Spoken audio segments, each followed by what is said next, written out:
Hello and welcome back to this very special series where I'm going to be teaching you the strategies of my best performing clients that have gotten them over 10,000 a month in their business. So if you're a fitpreneur, if you're someone who wants to grow your fitness business, then stay tuned in this video. And most importantly, make sure that you take the action steps and you get the points. This is so key. If you've not watched the previous videos, check into the description, go and watch those, do the action steps, because you're going to get rewards by doing that. Okay. So again, why am I doing this series? Because I want more trainers to create freedom. I want more trainers, just like you, to impact more people. And you deserve money. You deserve to be able to reinvest that to do the things that you want to do.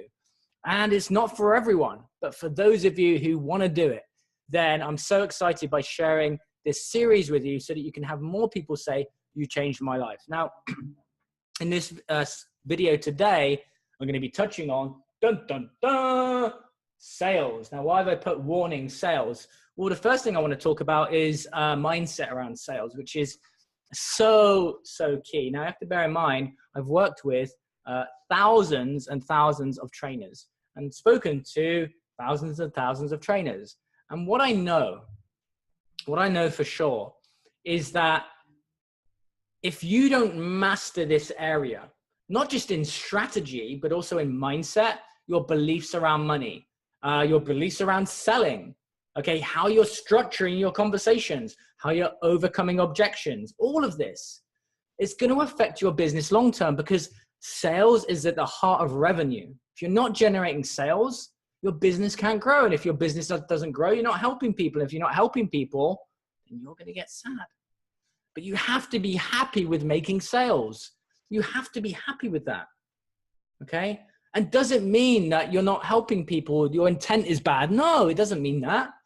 But here's the first part of the exercise that I want to give you, which is when I say the word sales to you, and this is such a key part of this, guys. When I say the word sales to you, what instantly comes up? Write it down. Do you think to yourself, oh, it's scammy, or I'm taking money from people? What's your belief around sales? Because again, what I know for sure is that when your income is stuck, when you're not where you want to be financially, when you're not growing your income, oftentimes it can come from that belief. It can come from that belief system where you think that it's bad. Or if you have money, then something bad's going to happen. Or you had a negative experience with someone who tried to sell you something. Okay? All of that's going to play a role.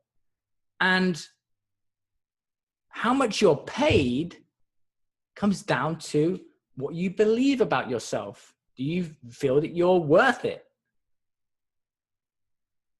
Do you have a story around, well, it's a low income area, people won't pay that, or this trainer's charging this, therefore I cannot. So until we dial in the mindset side of things, there's going to be a problem. Now, as you're making sales, something else I know for sure is that you can start to feel things like, oh my God, rejection is a huge one. So someone says no, or they don't invest, and then you go, oh my God, they don't like me, or XYZ. And then suddenly you can send yourself into a negative spiral, which causes you to lower your prices, which causes you to stay at the same investment cost. And this is only going to affect you long-term.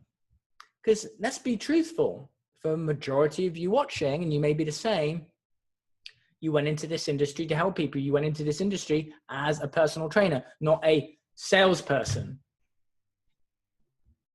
And so this is an area of mastery which you have to make that decision and commitment that out of everything, this is the one area that you get help with. This is the one area that you master.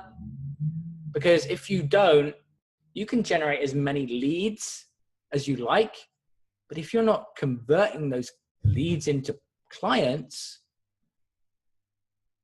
then your business can't grow. So again, what does your belief need to be around sales? Because I really want your business to grow. And maybe in the future, you'll have someone that's selling for you, that's enrolling clients for you. But for now, if it's you, do you find yourself going into a negative spiral? Do you find yourself only making that money to survive and again, not thrive because you really don't feel good enough and you don't feel worthy to have the amount of money that you deserve? It comes down to sales. Now, here's the first thing. When you were taught by the training company that taught you, most likely you were told and suggested that you sold sessions, individual sessions, $40 an hour, £50 an hour, whatever that is, or a block of time, 10 blocks, 20 session blocks. And I want to pose a thought with you today, which again is based on my most successful clients and what I've been doing for years, which is, do people really care about time or do they care about the result? Because what I've learned is that when you're selling time, you're not getting clients committed to the specific outcome that they want. So Mrs. Jones, for example, she's got 20 pounds to lose or 30 pounds to lose. Is paying for a couple of sessions or even a 20 session block going to get her to her outcome and committed? No. And so what I find in so many conversations with trainers is selling sessions and blocks and selling 1 or 2 sessions a week, when truth be told, that what the client needs for their outcome to get them there in the quickest, safest time possible is most likely training a minimum of 3 times a week, and investing in the outcome. When someone invests in the outcome mentally, there's a whole different commitment level. There's a different buy-in from them because they're investing in the outcome.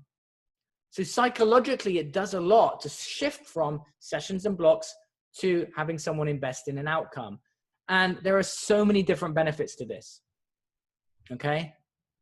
You get paid up front. The client's got more skin in the game. They're more invested in their outcome.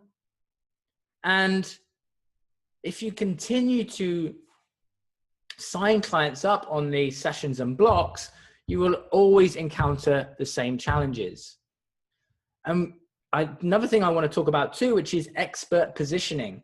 If you're allowing a client to pick something, I will pick 2 sessions a week, instead of you saying to them, this is what I feel you need based on the conversation, based on, the training session that we've been in. That client is making their decision on their future and their outcome, not you. And it's your job to be the expert. So when someone comes to me, I have to have a discussion, or my team has to have a discussion. What's right for you based on your situation? Another thing too, by the way, is get your prices off your website. Why? Because when someone sees a price, they're going to make an instant decision based on that without understanding the value. And also it sends a message out that, whoever you are, you can hire me. Really, my job is to get my clients into the position where they've got so many leads coming in and there's a certain criteria, and then you can choose who is right for your business. And if they don't fit the criteria of the amount of sessions, the investment cost, then they can go to another trainer that just wants to sell a session or a block that isn't interested in getting them to the outcome. And so when you make this mental shift and when you understand how it works and how beneficial it is to not just you, but also to the client, then it really does help you position yourself in a much better way. It helps you to get paid what you're worth and know that that client is really going to be committed at a much higher level. Another thing too with pricing, one of the most popular podcasts for the fitpreneurs was the pricing and positioning episode. And so many people struggle with this. How much do I charge? How do I position myself? And all I can say is that I know most likely you're watching this and you're charging too little. Most likely you've seen other people, what they're charging, and you're basing it based on that, or what you were taught originally. And you haven't most likely scaled to a certain level. In fact, I was having a great conversation with one of my mastermind clients today, Jeremy, and he's gotten into the position now where he's flat out.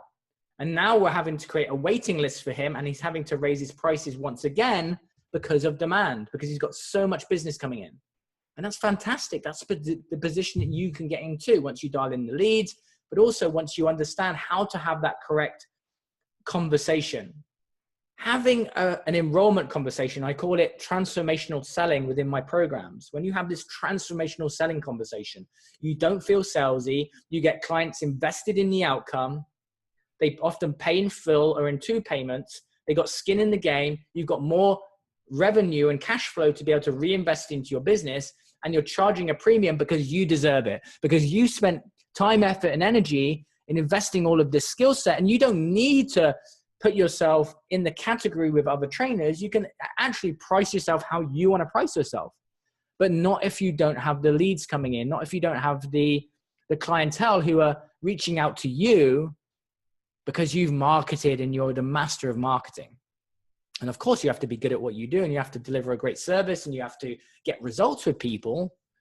But I want to share this with you. This is a model of a 458 Ferrari. And this year I got this car, it's in the garage. And some people say, well, you know, you shouldn't have that car, it's too expensive, blah, blah, blah, all the stories, okay? But I decided to invest, okay? I decided to invest in something which felt good to me, and it's a very high investment car, okay? It's my dream car. Now, do I deserve it? Absolutely. I've put in the hard work to be able to get there. And whatever you want, you know, whether it's a car, a holiday, a home, giving back. You know, I've given backpacks to the homeless at Christmas time. So I do a lot of giving back. But I also 100% believe that I deserve to be able to create the things that I want to create for myself and reward myself. And you're not going to be able to reward yourself and get you the things that you want if you're pricing yourself at a place where you can't get those things. So just like a Ferrari, there's different standards of cars. Okay? Now you have a decision right now. What standard do you want to have in your fitness business? Do you want to be at the low end, or do you want to be at the premium end? This is an absolute choice. This is a choice that you can make in an instant. Do you want to be at the premium end? Do you want to offer a high level of service? Or do you want to be like the majority, which is not where I want you to be. I want you to be in the minority, the top 3%, the elite, which is who I work with. Or as long as you want to be the elite, I want to work with those who want to be at an elite level. I want to work with those who want to be at the Ferrari standard. Why would you want to be any less? Now, people say to me, well, Simon, people don't have the money. I'm in a low income area. People are not going to pay that. All of these are stories because of a lack of understanding in how to enroll a client. Okay? When truth be told, it's not about how much money someone has, it's how much they want it and the desire. Because when someone has a high desire for something, they will go out and spend it. Okay, they will go out and invest in it. They will find a way. And I can personally guarantee you that if you're not charging at least $1,000 or £1,000 for your training and your services, then most likely, and understand this, which is key, maybe in the same week, as someone says no to you, they will go and spend money on something that fulfills the emotion that makes them feel a certain way instant in the moment, like going out and putting a bag or an iPhone or something or other on a credit card to give themselves the feeling short term, when your solution is going to help them long term, when your solution is life changing, when your solution is something which is going to affect their confidence, that may help them get a better job, that may impact their whole life and their whole family and change the whole dynamic of their children. You have something which is so valuable, but oftentimes maybe you don't see it. Maybe you don't comprehend it because you don't understand the true value of the impact that you're having. So what happens when you help build someone's confidence, and then they build their confidence and then they get a pay rise? They just invested $1,000, £1,000, and then got a $30,000 or $50,000 a year pay rise because of you. So it's so surprising when someone says to me, well, I should stay at this investment and charge little and I can't put my prices up, when actually the true impact of what you're doing is life-changing, but never if you're pricing your services based on time. You must stop pricing your services based on time and start understanding the value that someone gets when they invest in your services and the outcome that building their confidence or whatever you do gives them. And only when the prospect understands that are they willing to invest. Because otherwise, if you position yourself around time, mentally people are only going, well, the trainer down the road is $20 an hour and you're $30 an hour. So I'm going to go and pick the $20 an hour trainer. That's always going to happen if you're pricing yourself based on time and based on sessions and blocks.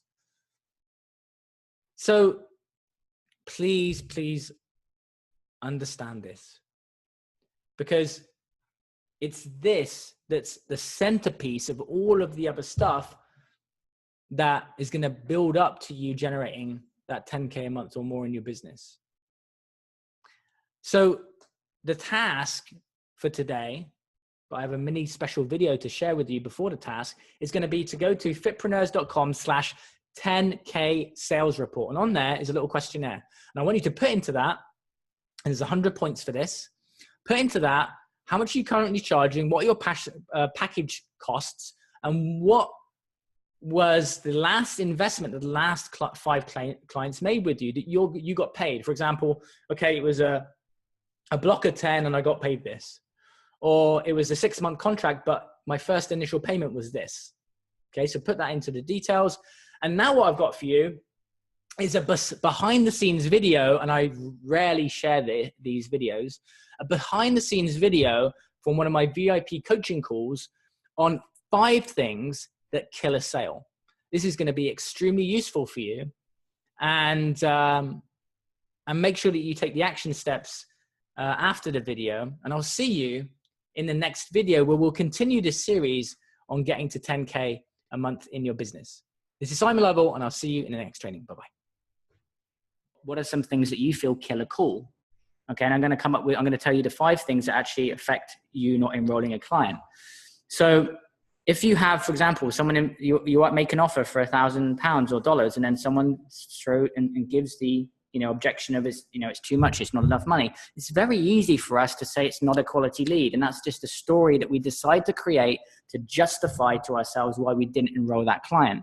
Now, am I saying that person didn't have access to the funds? I'm not saying that. Maybe they didn't, but if they wanted it that badly enough, they'd go and find a way. So you have to separate between, was it an actual fit? And if it was a fit, did they want it badly enough? Okay, because here's the thing. If I'm recruiting a sales team and the salesperson brings out the objection of these aren't quality leads, they ain't gonna stay on the team. Okay, they're not gonna stay on the team. So because that's not taking ownership. And there's so many variables that lead up to someone not enrolling. Okay. Now I actually want to go into the group and actually review these comments, because these were pretty good ones. I think these are pretty valuable. So let me just type into the search kill, because I put into the post kill a call. Let's see if it comes up. There we go. Okay. So first one was, so these are good. So what do you guys think kills and stop someone investing in you? Not taking the time to overcome objections. 100% right. Next one. When you think, how will I sell this? Absolutely. Which comes from you getting in the right headspace with the right belief system before you go into the conversation. Okay. Absolutely right. Forgetting to wear pants. Okay. Focusing on the money. Absolutely. My lack of confidence and willingness to be brutally honest with the person. Yes, but I'm going to put a but after that in a moment, which is true. Being in your head and not in your heart. Of course. Yes. Having someone who doesn't know anything about you just coming out for a free session and not wanting to commit anything. I ask on the phone now what they are thinking. Yeah, and I'll talk to you in a moment about what they see prior to the transformation session, which can affect it. Losing control and not giving enough value, maybe. Okay, so you might want to write these things down, guys. This is what will kill a TS, okay? Who's interested in knowing the thing that's going to kill a TS? And this is and I'm going to do this in order, okay? One, being in consultant mode. If you give advice and tips where people feel like that they can go and do it on their own, okay? And you start to give, tips on weight loss and drink more water and go and train like this, okay? You're going to destroy the call, okay? Because the goal is to bridge the gap between where they are, where they want to be, so that they discover the pain that they're in, and then you create the compelling future. And there's the value. The transformation session is not about giving tips and advice. The transformation session is about finding out the pain and then bridging the gap between the pain and where they want to be, and seeing and having them clearly understand that they're going to get there with a level of certainty from you that they're going to get to the goal. Because truth be told, if they don't invest and they don't go and find a way to make it happen, most likely they have fear around failing because they think that they're just going to spend money on yet another thing that's not going to work. So your level of certainty is very important. Number two, breaking the expert frame. If you get out of being the expert and you drop your level of certainty and you stop being in control, not in control in terms of being an asshole, but being in control of the conversation where you're the expert and having the doctor hat on, that's going to also affect things. Okay.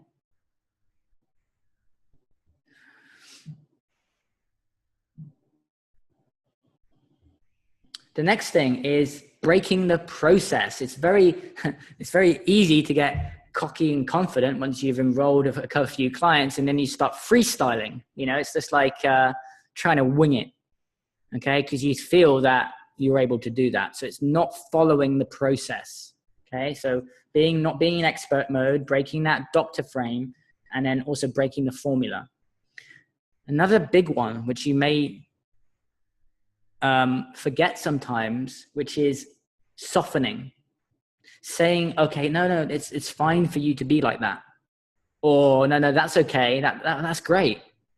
Okay, you train this way, fantastic. You're eating like that. No, that's fine. So as soon as you start making the situation and validating and softening, that's going to also affect things, because it's that people aren't able to live the reality of the situation that they're in. Okay.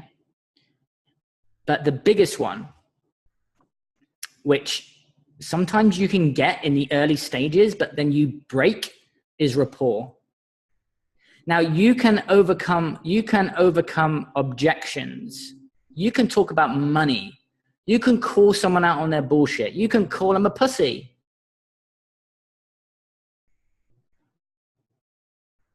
Sometimes. But only if you have rapport. If you don't, you're screwed.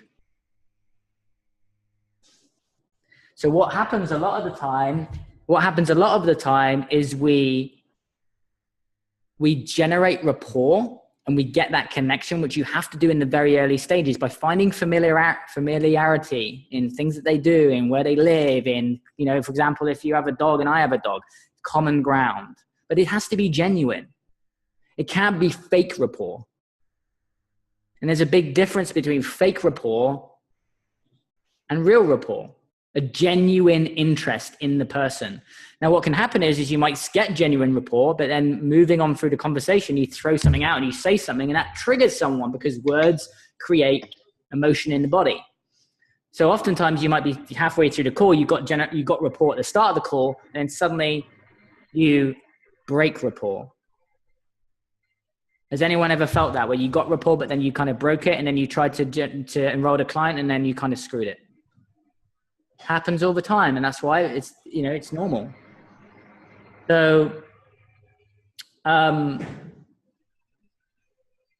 make sure when you have someone that says no, or you have someone that asks to think about it, whether you've actually broken rapport or not. Because most likely what's happening is you have, and they don't entrust to have a conversation with you around the financial side of things. Because if you do have rapport and you have full rapport and there's a full connection, they'll probably honestly, openly tell you about the fact that they really want to do it. But, you know, it's this, you know, I need to go and do this or need to go and do that. But it's honest. It's not, I'm trying to get away from this person because rapport has been broken. So let's just pop into the chat. What do you feel right now from the conversations that you've had, from the clients that you haven't enrolled? What do you feel is missing most? Do you feel that you're breaking rapport? Do you feel like you're softening? Do you feel like you're breaking the formula and the process? And you have to be honest with this. Do you feel like you're breaking the expert frame? Or do you feel like you're going into too much of giving tips and advice? So we've got being in consultant mode.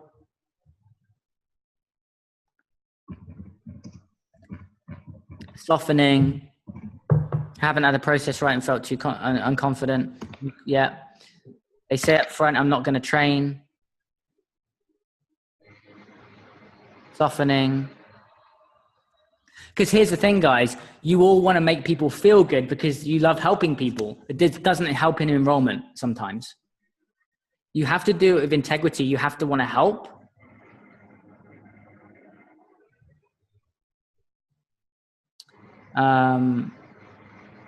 Overconfident sometimes. Yeah, sometimes you can get really kind of super confident, right? And it's like you just go into like super alpha mode and you do it so much, you break rapport. I've done that myself. It's like, yeah, I'm the man. I'm going to call him out. And it's like, you can do that, but you can't break rapport.